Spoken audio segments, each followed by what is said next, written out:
Imagine you have a project here called Language Selector. It is a simple app that displays a greeting in a text view. However, at the moment, it only greets people in English, which you have set as the default language for your project. Now you want your app to greet Spanish speakers in Spanish. Here's how you can do it.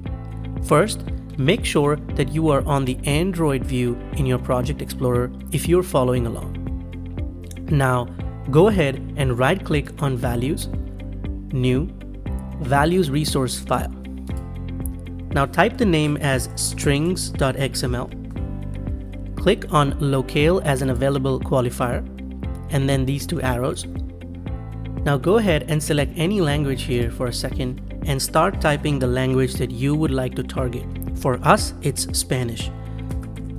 When you do this, this box actually supports a full text search.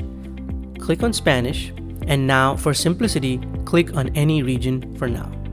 When you click on OK, a new strings.xml file under the Values ES folder is created for you.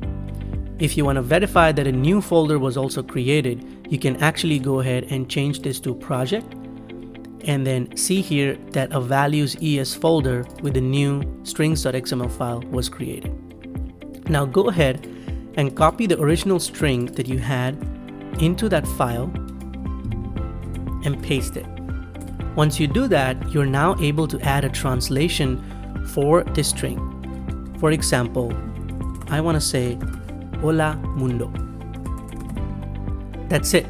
Now, if a user has Spanish set as a locale on their device, they will see the greeting in Spanish and otherwise in English.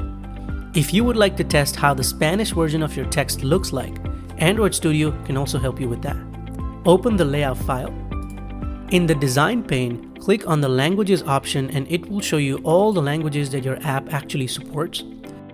And when you choose a language, Android Studio will show you how the string looks in that particular language. Good luck localizing your apps. Don't forget to hit that like and subscribe button.